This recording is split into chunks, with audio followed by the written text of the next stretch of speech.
Hey Bills Mafia, welcome back to Buffalo Beat News, your home for exclusive Buffalo Bills updates. Straight from Orchard Park, if you bleed red, white, and blue like we do, smash that like button and hit subscribe so you never miss a heartbeat of Bills football. The team is working harder than ever this offseason to improve, grow, and bring that elusive Lombardi trophy home.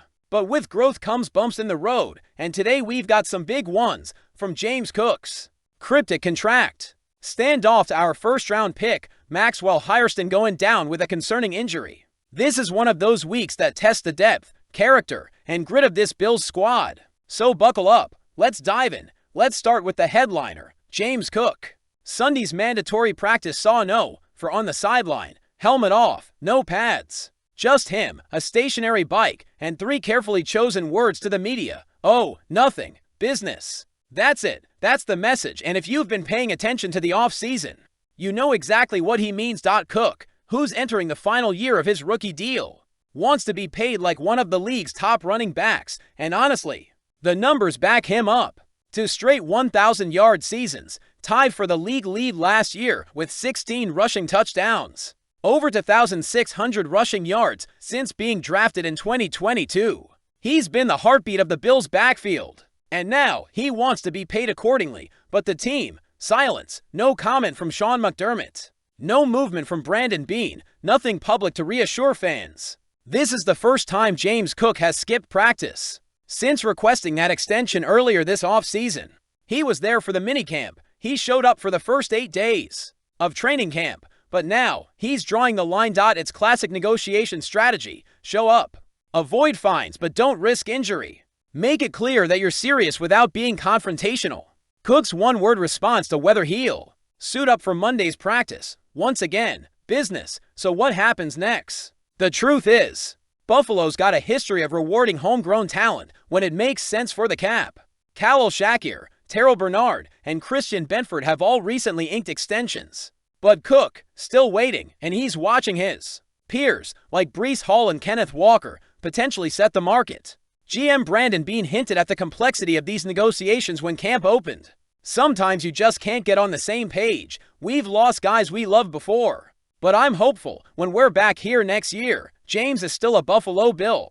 That's not exactly a vote of confidence, is it? Cook is betting on himself. And the question now is whether the Bills are willing to bet on him, too, or risk a split that could seriously shake up this offense just weeks before kickoff. If that wasn't enough drama, we've got a rookie setback that has Bills fans holding their breath. First-round pick Maxwell Hairston, the cornerback out of Kentucky who was supposed to bring fresh energy and shut-down ability to Buffalo's secondary, is now officially week to week. After suffering a non-contact injury in practice, let's be real, those 2 words, non-contact injury, send shivers down the spine of every NFL fan at first. Rumors swirled of a potential ACL tear. Thank God, it turned out to be an LCL sprain, according to Ian Rappaport.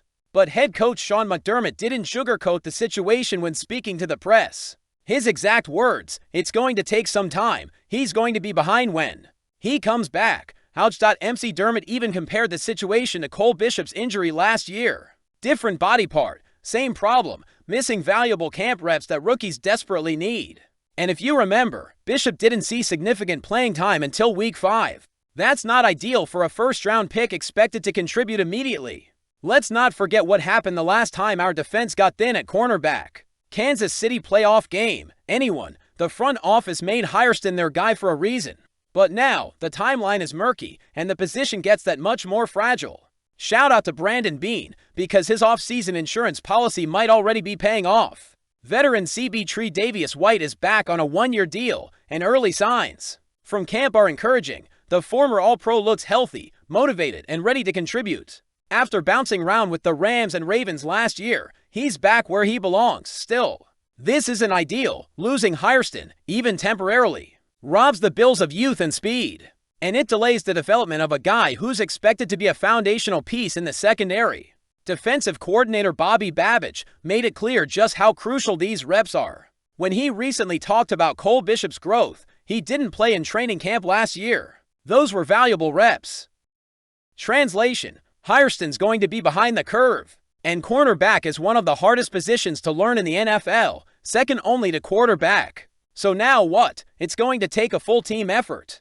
Dane Jackson, Cam Lewis, and even undrafted rookies are going to need to step up and fill that gap until Hairston gets back up to speed. The silver lining, this adversity may forge a tougher unit by week 1. Remember 2019, Tyne Sequas, that swing tackle with starting experience, and Cody Ford? He was constantly being shuffled between guard and tackle. It was like trying to solve a Rubik's Cube blindfolded. We had talent, sure, but there was no real identity up front. Josh Allen was constantly under pressure, and the run game was inconsistent. Fast forward to 2025, and what we've got now is a completely different picture. GM Brandon Beane deserves a ton of credit. He didn't just patch holes, he rebuilt this offensive line from the ground up with a long-term vision. Let's talk about the pieces. Dion Dawkins has been a rock at left tackle, a team leader, physical, reliable dot on the other end. Spencer Brown, a guy who's developed tremendously. He's gone from raw prospect to one of the better right tackles in the AFC inside.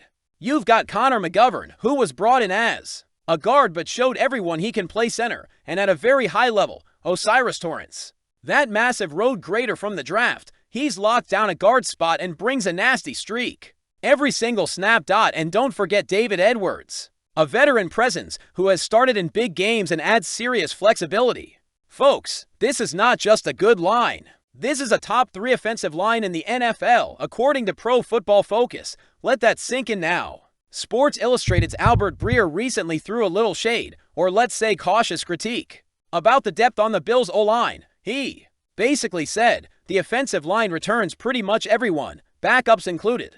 But if there's one spot where the Bills might look to add depth, this is it. Now listen, that's not an attack. That's just pointing out that when you've built a Super Bowl contender, you nitpick any possible soft spot, but calling the depth weak, come on. The Bills aren't just returning their 5 starters. They're bringing back solid backups who could start elsewhere. Let me name a few. Ryan Vandemark, a guy who's quietly been developing and could step in if needed. He's had a strong preseason last year and knows the system.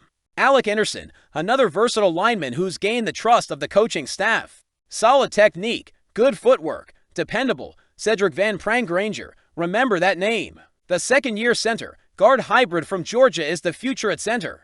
Mark it down, this kid is smart, physical, and has the makeup of a long-term starter. Oh, and he can slide over to guard if necessary. That's premium value in today's NFL.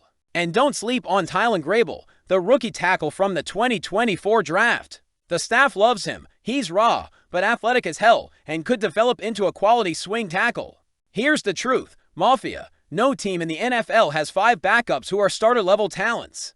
That's just not how this works, but Buffalo's offensive line depth, it's solid.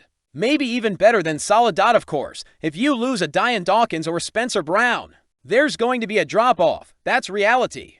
But the Bills have done a fantastic job insulating this roster. If one guy goes down, the offense isn't going to fall apart. Josh Allen will still have time to operate. James Cook will still have lanes. Kincaid and the receivers will still get their looks. This unit is functional, flexible, and most importantly, cohesive. That's what makes the difference when it matters most, like in late December, or in those brutal AFC playoff battles. Let's zoom out for a second.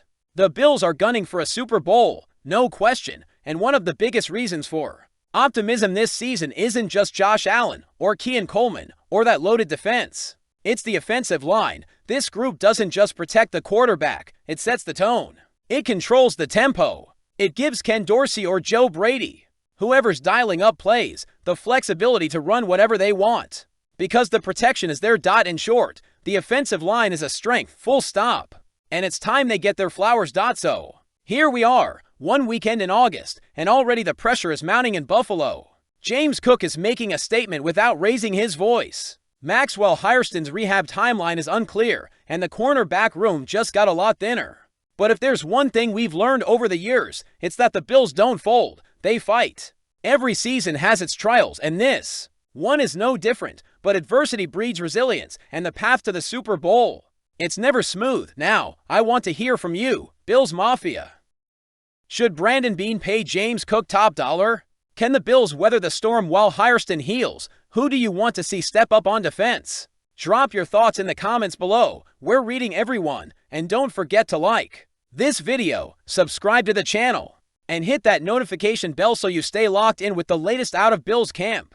This is Buffalo Beat News, and no matter the injury report, no matter the contract drama, we're riding with the Bills until the very end. Go Bills!